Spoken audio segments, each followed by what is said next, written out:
Hello guys, so in today's video, I'm going to show you how to create mockups in Canva. So go to canva.com and log into your account. Mockups help show how your designs look in real life.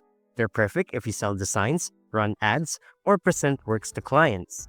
With mockups, people can easily imagine your design on phones, laptops, posters, shirts, and more, even if you're not a graphic design expert.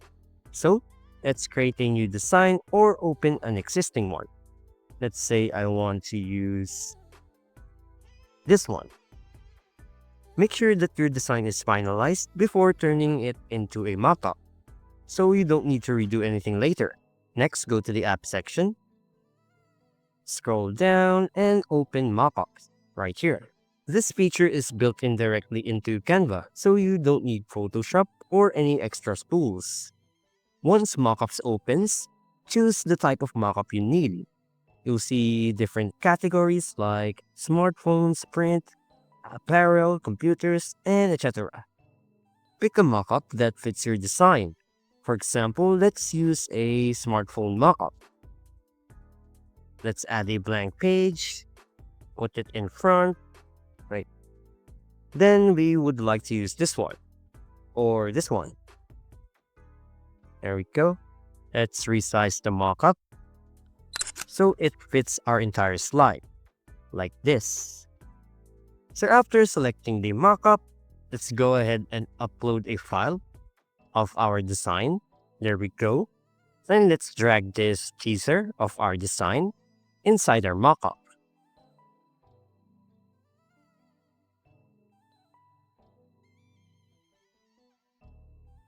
You can switch between different mockup styles and backgrounds until you find the one that looks clean and realistic.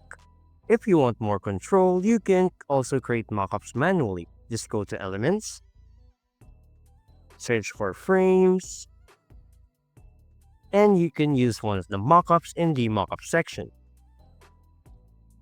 Let's try to drag one of these mockups into our design, right here.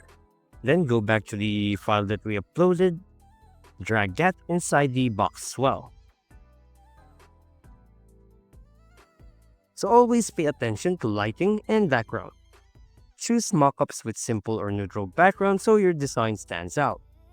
Avoid very busy scenes unless the style matches your brand. Finally, let's go ahead and download our file.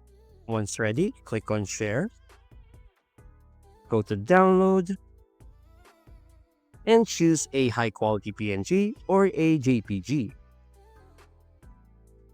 Once downloaded, it's now ready for websites, ads, or client delivery. And that's it. If you found this video helpful, don't forget to hit the like button, subscribe to my channel, and click the bell icon for more tips and tutorials.